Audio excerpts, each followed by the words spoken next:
In today's video, I'm going to be talking about the ladder approach. You might be thinking, why on earth is she talking about the ladder approach? We don't have to worry about the ladder approach. The ladder approach is something we learn when we are lifesavers in our Bronze Medallion and Bronze Cross. But today I want to talk about the ladder approach because I consistently see as a National Lifeguard instructor of NL Pool original courses that a lot of candidates reach the National Lifeguard level without a good understanding of why the ladder approach exists and how we incorporate it into our rescues. In case you're new here, my name is Katie. I'm a National Lifeguard here in Canada, as well as a National Lifeguard instructor and National Lifeguard instructor trainer for the Life Saving Society of Alberta and the Northwest Territories. However, when I'm filming these videos, I'm sharing my personal opinions and my personal experiences, and these videos are not in any way endorsed by the Life Saving Society of Alberta and the Northwest Territories or any other Canadian branches. Get into it. The reason I want to spend some time talking about the ladder approach is I truly think that it is well taught at the Bronze Star and Bronze Medallion level,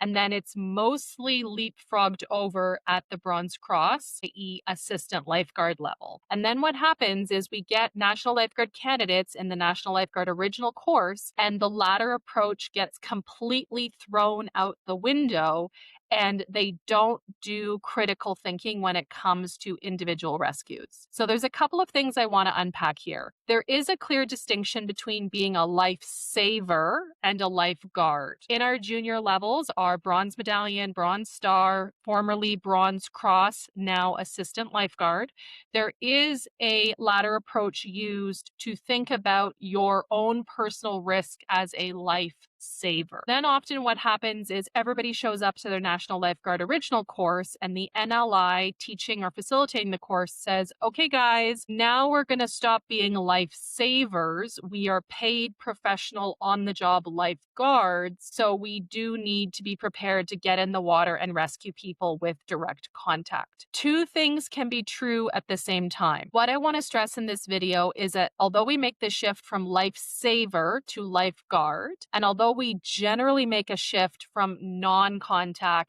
to contact rescues, that doesn't mean we dispense with the ladder approach. The ladder approach method should be used by any national lifeguard in making a quick, on-the-spot decision about how to respond in an emergency situation. That doesn't mean that I stand there and think about it for 20 seconds, but it does mean that as a lifeguard who's prepared to respond to a scenario, I am quickly filing through my options from the ladder approach before initiating a contact rescue. And that's basically what I see missing in the National Lifeguard original course. Everybody is prepared to be a lifeguard. They're prepared to jump in. They're prepared to make a contact-based rescue. But there are times when that is not justified and that is not necessary.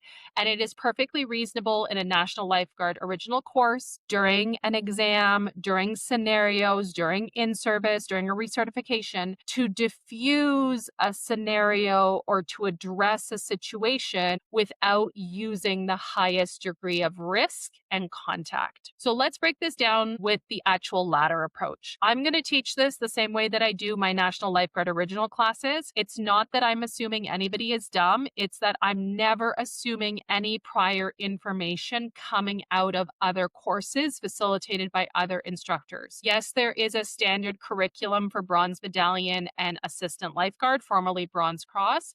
However, any human will know that there are preferences, inconsistencies between instructors, between facilities, between branches, i.e. provinces, and between lived experiences of lifeguard candidates. I'm going to start by listing all of the stages in order from least amount of risk, closest to the bottom of the ladder, close to the ground, to the highest amount of risk, climbing up the ladder and being further away from the ground. So we have talk, throw, reach, wade, row, swim, tow, and carry. Those are the steps of the ladder approach. Now let's look at each one a little bit in more detail and explain how this goes into our decision-making process as a lifeguard. The first step of the ladder approach is talk. This is a very easy one. We are talking at the victim if we are able to encourage them to swim to the edge, to swim to an aid that we've thrown in the water. Talking is sometimes perceived as a quote lazy way to do a rescue, but there are times where it's completely appropriate just to talk somebody out of a scenario. There is nothing wrong with talking to your victim. What is wrong is if you are delaying a rescue, let's say talking to somebody submerged, talking to a suspected spinal injury, talking to a distressed non swimmer who's bobbing up and down in the water. There are times where talking may not work beyond a simple, hey, are you okay? Can I help you? Do you want help? That doesn't take more than a few seconds. The second rung on the ladder approach is throw. After we have talked, we will then attempt to throw a device. We're going to throw hopefully a buoyant rescue aid. So we're talking about things like a lifeguard tube, a rescue can, a ring buoy. Maybe we have a life jacket or a PFD. Whatever you've got, throwing a device is an appropriate course of action if you have a rescue aid handy. Now, it may not be appropriate in a lifeguard scenario to run down the pool deck and collect an aid to throw to someone, but if you have one on your body or you have one close at hand near your station or your focal point, it does make sense to throw an aid. Whether the victim or the casualty can reach it, can swim to it, are able to grasp it, that's a whole other question, but it may be appropriate to throw an aid. That is the second rung on the ladder approach. The next rung on the ladder approach, we're now increasing in level of risk and complexity, is to reach. Reaching seems fun, even though you lie down close to the ground, you get down on your chest, you extend your arms, but it's dangerous because from a lever perspective, you might be above the victim and you may get pulled in, especially if you're reaching a piece of equipment or you're reaching something long. There is the possibility that the person in the water can grasp onto it and pull you down. And so reaching is a good option, but it is not without its risks. That's why it's further up the ladder in terms of the risk that it presents to us as lifeguards or lifesavers. That risk is justifiable in a lot of situations. The fourth rung on the ladder is wade. Wade, I often put in parentheses because wade doesn't apply in every aquatic environment. A beach entry swimming pool, like a wave pool, a kiddie pool, there may be a slope, a beach that I can wade into shallow water up to my knees. But when I worked as a lifeguard at a traditional rectangular pool with deep water, there was no ability to wade. Wading may not exist in every aquatic environment or scenario. You may do a slip into shallow water, come up to chest height and walk over, but it is still higher risk in the sense that even though you may be on your feet, you're in the water and you could be swept away, you could be pulled over.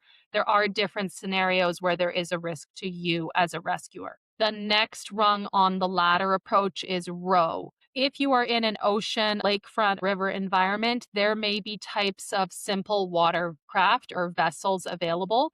Think about a kayak, a canoe, a stand-up paddleboard, an inflatable raft, some sort of basic boat. It may be appropriate to row out to the victim. Typically in an indoor pool environment, because I am a national lifeguard instructor for the pool option, there's not a lot of rowing happening. It's going to be much faster for me to run and then swim. But row is an option depending on the aquatic environment. And it is higher risk because once you reach the victim, you are going to have to pull them into the boat or pull them onto the raft or onto the paddleboard. And if you are not an experienced commander of these types of watercrafts, they can tip over very easily and be quite dangerous where they become swamped or capsize completely. They turtle upside down, putting you at risk if you're not prepared for that shift in the weight or the center of gravity in the boat.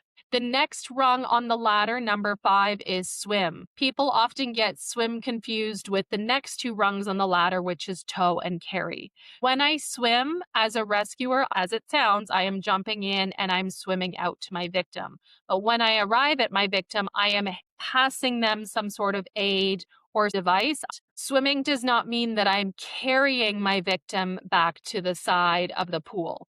I'm just swimming to the victim. That is going to be different from the sixth rung on the ladder approach, which is tow. Tow means that I have arrived at the victim after swimming and they are not going to swim back. So with the fifth rung swim, they are swimming with me. They are kicking on a kickboard, a flutterboard, a life jacket. They're holding on to a mat. They're swimming with me, beside me. I'm not doing the heavy lifting of carrying the victim.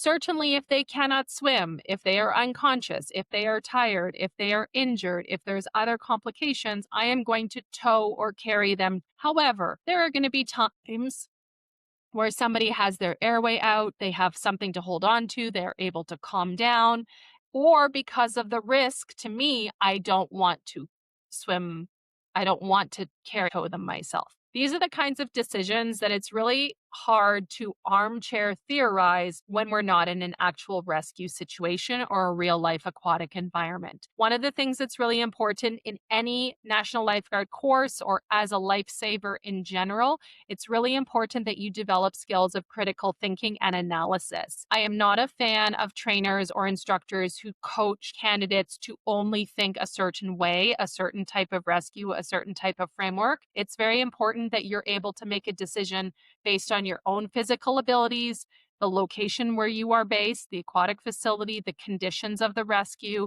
the victim type. There's no perfect solution for every rescue.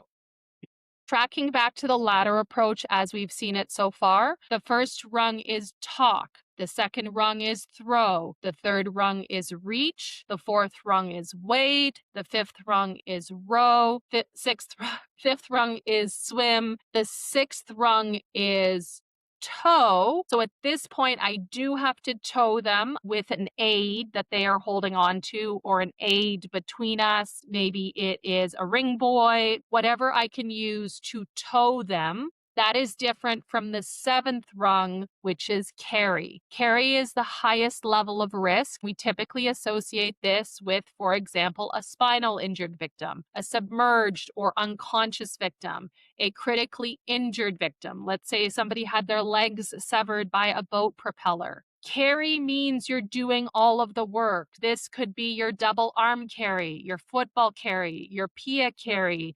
This could be some sort of cross arm, cross body carry, chin carry, forehead carry, single arm carry. Carrying means the lifeguard is doing all of the work, all of the heavy lifting, even though there might be some sort of device like a rescue tube underneath the victim to give them buoyancy and assistance. The lifeguard is doing all of the carrying to get that victim to the edge of the pool, to the focal point, to the rescue area. So the main thing I want to stress is that when I'm lifeguarding on the pool deck, after I signal that there is an emergency in my zone, I am making that split-second decision how to approach and how to treat the rescue. There have been times in my career that I have been able to talk a victim to the edge of the pool. It's not laziness, it's practical considerations for what is appropriate based on the environmental conditions, the staffing, zone coverage. Maybe it's a PR concern. Maybe it's the start of an asthma attack, but it hasn't fully developed yet. And then there are certainly other scenarios as a lifeguard where I've had to jump into the pool and I swim to the victim, swim back with them side by side, or I've had to tow the victim. Think especially little kids where they get scared or tired, you give them the aid and then you tow that aid with you back to the wall. The kids are very light, maybe 60 or 70 pounds. It's not a lot of work. And then I've also had rescues in my lifeguard career where I've had to carry. Thankfully, nobody unconscious or seriously hurt, but typically we're talking about an out of breath senior or somebody who has overexerted themselves as they're returning to fitness. There are different reasons to take different steps on the ladder approach, but we don't want to throw the ladder approach out completely when we become lifeguard candidates or on the job as lifeguards. Let me know if this video helped you better understand the ladder approach. We don't want to not get into the pool, not do a rescue if it's warranted, but we do want to see some analysis that led you to the decision to jump in the pool and either swim, tow, or carry, right? There should be a process to that. If this is your first National Lifeguard video, I have a whole playlist about different skills and different concepts that I think are really important to be successful in your National Lifeguard Original class. If you haven't watched any of those videos, you can click on the playlist in the description box below. Thank you so much for being here. I appreciate you. I will catch you in the next video. Bye for now.